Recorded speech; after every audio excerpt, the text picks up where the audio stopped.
ನಮಸ್ಕಾರ ವೀಕ್ಷಕರೇ. ಇವತ್ತು ಇಡೀ ದಿನದ ಹಾಟ್ ಟಾಪಿಕ್ ಅಂದ್ರೆ ಅದು ಯಾರು ಊಹಿಸದ ರೀತಿಯಲ್ಲಿ ಬಿಜೆಪಿ ಗೆಲುವು. ಇದರ ಜೊತೆಗೆ ಸದ್ದು ಮಾಡ್ತಾ ಇರೋದು ಜಲೇಬಿ. ಒಂದರ್ಥದಲ್ಲಿ ಬಿಜೆಪಿ ಗೆಲುವಿಗೆ ಜಲೇಬಿಯೇ ಟರ್ನಿಂಗ್ ಪಾಯಿಂಟ್ ಅಂತ ವ್ಯಾಖ್ಯಾನ ಮಾಡಲಾಗ್ತಾ ಇದೆ. ಹರಿಯಾಣ ಚುನಾವಣೆ ಗೆಲ್ಲೋದಕ್ಕೆ ಯಾವ ಜಲೇಬಿ ಅಸ್ತ್ರವನ್ನ ಮುಂದಿಟ್ಕೊಂಡು ರಾಹುಲ್ ಬಂದ್ರೋ ಅದೇ ಜಲೇಬಿ ಈಗ ಬ್ಯಾಕ್ ಫೈರ್ ಮಾಡ್ತಾ ಇದೆ. ಏನೋ ಮಾಡೋದಕ್ಕೆ ಹೋಗಿ ಏನೋ ಆಗಿ ರಿಸಲ್ಟ್ ಬಂದ ಮೇಲೂ ಅದೇ ಜಲೇಬಿ ತರಿಸ್ಕೊಂಡು ಕಾಂಗ್ರೆಸ್ ಟ್ರೋಲ್ ಆಗಿದೆ. ಟ್ವಿಟರ್ ನಲ್ಲಿ ಜಲೇಬಿ ಜಲೇಬಿ ಬಾಬಾ ಅನ್ನೋದು ಫುಲ್ ಟ್ರೆಂಡ್ ಆಗ್ತಾ ಇದೆ. ಇನ್ನು ಗೆಲುವಿನ ಜೋಶ್ನಲ್ಲಿದ್ದ ಕಾಂಗ್ರೆಸ್ ಸೋಲಿನ ಹಾದಿ ಹಿಡಿತಾ ಇದ್ದ ಹಾಗೆ ರಾಹುಲ್ ಮುಖಭಂಗ ತಪ್ಪಿಸೋದಕ್ಕೆ ಮಾಡಿದ ಪ್ರಯತ್ನಗಳನ್ನು ಕೂಡ ಜನರು ಪಾಯಿಂಟ್ ಔಟ್ ಮಾಡ್ತಾ ಇದ್ದಾರೆ. ಹಾಗಿದ್ರೆ ಏನಿದು ಜಲೇಬಿ ಕಹಾನಿ? ರಿಸಲ್ಟ್ ದಿನ ಜಲೇಬಿ ಟ್ರೆಂಡ್ ಆಗ್ತಾ ಇರೋದು ಯಾಕೆ? ಇದೆಲ್ಲವನ್ನ ಒನ್ ಬೈ ಒನ್ ವಿವರಿಸ್ತಾ ಹೋಗ್ತೀವಿ. ಈ ವಿಡಿಯೋವನ್ನ ತಪ್ಪದೆ ಕೊನೆ ತನಕ ನೋಡಿ. ಅದಕ್ಕೂ ಮುನ್ನ ಮೀಡಿಯಾ ಮಾನ್ಸ್ಟರ್ ಚಾನಲ್ ಅನ್ನ ತಪ್ಪದೆ ಸಬ್ಸ್ಕ್ರೈಬ್ ಮಾಡಿ. ಎಸ್, ರಾಹುಲ್ ಗಾಂಧಿ ಸೀರಿಯಸ್ ಆಗಿ ಏನೇ ಮಾಡೋದಕ್ಕೆ ಹೋದರೂ ಅದು ಕೊನೆಗೆ ಕಾಮಿಡಿಯಾಗಿ ಎಂಡ್ ಆಗುತ್ತೆ ಅನ್ನೋದನ್ನ ಭಾರತೀಯರು ನೋಡಿದ್ದಾರೆ. ಇದು ಒಂದೆರಡು ಸಲ ಆಗಿರೋದಲ್ಲ. ಈ ಘಟನೆಗಳಿಗೆ ಸಾಕಷ್ಟು ಉದಾಹರಣೆ ಇದೆ. ಈಗ ಹರಿಯಾಣ ರಿಸಲ್ಟ್ ಬಂದ ಬೆನ್ನಲ್ಲೇ ಜಲೇಬಿ ವಿಚಾರ ಸಿಕ್ಕಾಪಟ್ಟೆ ಟ್ರೆಂಡ್ ಆಗ್ತಾ ಇದೆ. ಜಲೇಬಿ ಫೋಟೋ ಹಿಡಿದು ಬಿಜೆಪಿ ನಾಯಕರು ಕಾಂಗ್ರೆಸ್ಗೆ ಟಕ್ಕರ್ ಕೊಡ್ತಾ ಇದ್ರೆ ಸೋಷಿಯಲ್ ಮೀಡಿಯಾಗಳಲ್ಲಿ ರಾಹುಲ್ ಹಾಗೂ ಜಲೇಬಿ ಚಿತ್ರಗಳು ಫುಲ್ ವೈರಲ್ ಆಗ್ತಾ ಇದೆ. ಅಂದಹಾಗೆ ಬಹುತೇಕರಲ್ಲಿರೋ ಪ್ರಶ್ನೆ ಏನಂದ್ರೆ ಹರಿಯಾಣ ಎಲೆಕ್ಷನ್ಗೂ ಜಲೇಬಿಗೂ ಸಂಬಂಧ ಏನು ಅನ್ನೋದು.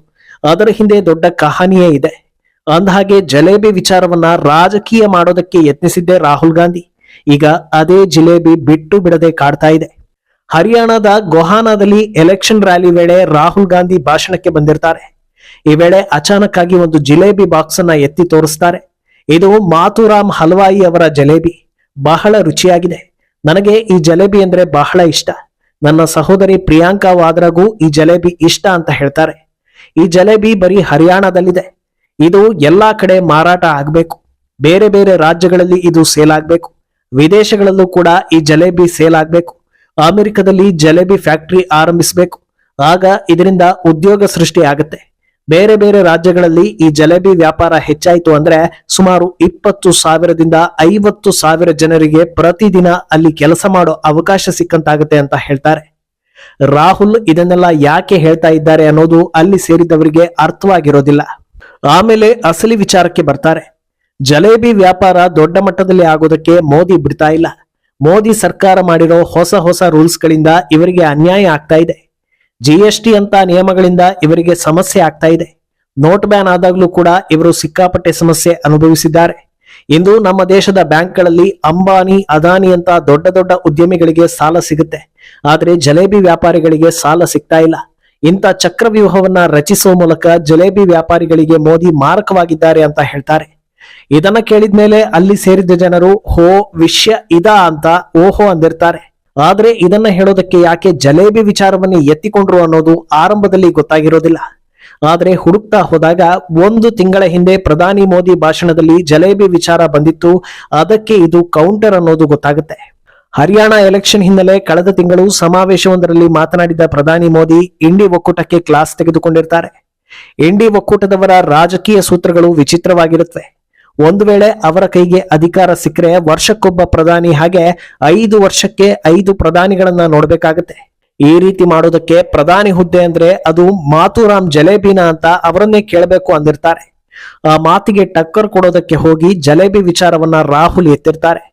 ಆದ್ರೆ ಇದರ ಬೆನ್ನಲ್ಲೇ ಬಿಜೆಪಿ ನಾಯಕರು ರಾಹುಲ್ಗೆ ಕ್ಲಾಸ್ ತೆಗೆದುಕೊಂಡಿರ್ತಾರೆ. ರಾಹುಲ್ ಗಾಂಧಿಗೆ ಜಲೇಬಿ ತಯಾರಿ ಬಗ್ಗೆ ಒಂದು ಸ್ವಲ್ಪ ಜ್ಞಾನ ಕೂಡ ಇಲ್ಲ. ಅದನ್ನ ಹೇಗೆ ರೆಡಿ ಮಾಡ್ತಾರೆ, ಹೇಗೆ ಮಾರಾಟ ಆಗುತ್ತೆ ಯಾವುದೂ ಗೊತ್ತಿಲ್ಲ. ಯಾರೋ ಬರೆದು ಕೊಟ್ಟಿರೋದನ್ನ ಬಂದು ಹೇಳ್ತಾ ಇದ್ದಾರೆ. ಇಂಥ ವಿಚಾರಗಳ ಬಗ್ಗೆ ಮಾತಾಡುವಾಗ ಒಂದು ಸ್ವಲ್ಪ ಹೋಮ್ವರ್ಕ್ ಮಾಡ್ಕೊಂಡು ಬಂದ್ರೆ ಚೆನ್ನಾಗಿರುತ್ತೆ ಅಂತ ಬಿಜೆಪಿ ಹಿರಿಯ ನಾಯಕ ರವಿಶಂಕರ್ ಪ್ರಸಾದ್ ಟಕ್ಕರ್ ಕೊಟ್ಟಿರ್ತಾರೆ. ಅಂದಿನಿಂದ ಸೋಷಿಯಲ್ ಮೀಡಿಯಾದಲ್ಲಿ ರಾಹುಲ್ಗೆ ಟ್ರೋಲ್ ಶುರುವಾಗುತ್ತೆ.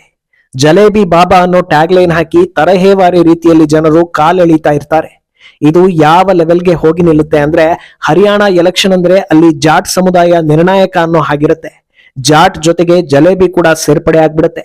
ಈ ಬಾರಿ ಹರಿಯಾಣ ಎಲೆಕ್ಷನ್ ನ ಹೈಲೈಟ್ ಜಾಟ್ ಹಾಗೂ ಜಲೇಬಿ ಅಂತ ಮಾಧ್ಯಮಗಳೆಲ್ಲ ಸುದ್ದಿ ಮಾಡೋ ಲೆವೆಲ್ಗೆ ಹೋಗುತ್ತೆ.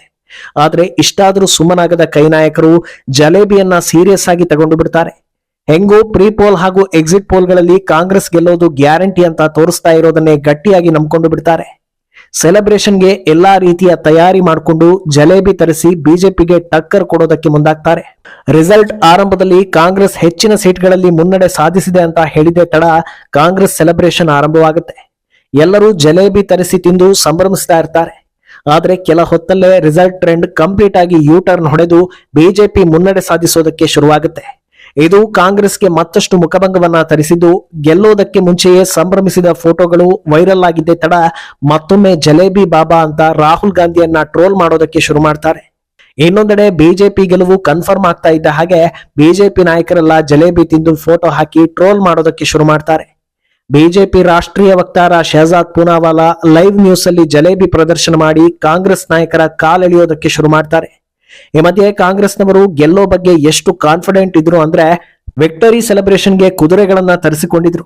ನಂತರ ಅದನ್ನ ವಾಪಸ್ ಕಳಿಸಿರೋ ವಿಡಿಯೋಗಳು ಕೂಡ ವೈರಲ್ ಆಗ್ತಾ ಇದೆ. ಇನ್ನು ಇದೆಲ್ಲದರ ಮಧ್ಯೆ ಇನ್ನೊಂದು ಘಟನೆ ಕೂಡ ಸೈಲೆಂಟ್ ಆಗಿ ನಡೆದಿದ್ದು ಈಗ ದೊಡ್ಡ ಮಟ್ಟದಲ್ಲಿ ಸುದ್ದಿ ಆಗ್ತಾ ಇದೆ.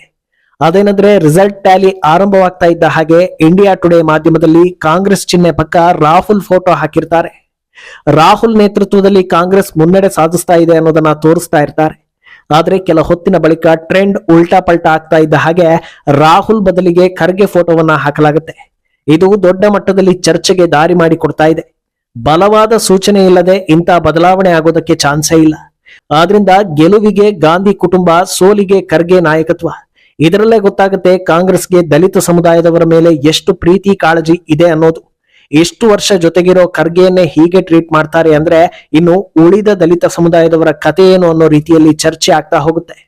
ಇನ್ನು ಇದೆಲ್ಲದರ ಜೊತೆಗೆ ಗ್ರೌಂಡ್ ಲೆವೆಲ್ ನಲ್ಲಿ ದೊಡ್ಡ ಇಂಪ್ಯಾಕ್ಟ್ ಮಾಡಿರೋದು ಯೋಗಿ ಅನ್ನೋ ಚರ್ಚೆಯೂ ಆಗ್ತಾ ಇದೆ.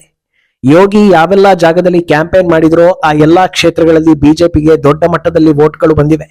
ಯೋಗಿ ಪ್ರಮುಖವಾಗಿ ತಮ್ಮ ಭಾಷಣದಲ್ಲಿ ಸದ್ಯದ ಆಗು ಹೋಗುಗಳ ಬಗ್ಗೆ ಮಾತನಾಡಿದ್ರು. ಹಿಂದೂಗಳು ಯಾಕೆ ಒಗ್ಗಟ್ಟಿನಲ್ಲಿ ಇರಬೇಕು ಅನ್ನೋದನ್ನ ಹೇಳಿದ್ರು.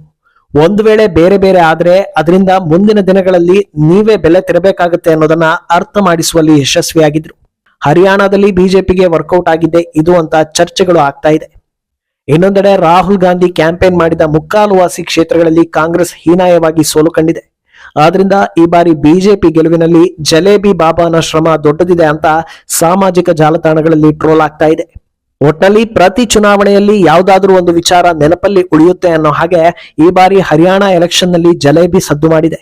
ಜಲೇಬಿ ಸೂತ್ರದ ಆಯ್ಕೆ ಸರಿ ಇತ್ತು, ಆದ್ರೆ ಅದನ್ನ ರಾಹುಲ್ ಬಳಕೆ ಮಾಡಿದ ರೀತಿ ಟ್ರೋಲ್ಗೆ ದಾರಿ ಮಾಡಿಕೊಡ್ತು ಅಂತ ಜನರು ಹೇಳ್ತಾ ಇದ್ದಾರೆ. ಮುಂದೆ ಇನ್ನೇನಾಗಲಿದೆ ಅನ್ನೋದನ್ನ ಕಾದು ನೋಡ್ಬೇಕು. ಈ ಬಗ್ಗೆ ನಿಮ್ಮ ಅಭಿಪ್ರಾಯವನ್ನ ತಪ್ಪದೆ ಕಾಮೆಂಟ್ ಮೂಲಕ ತಿಳಿಸಿ.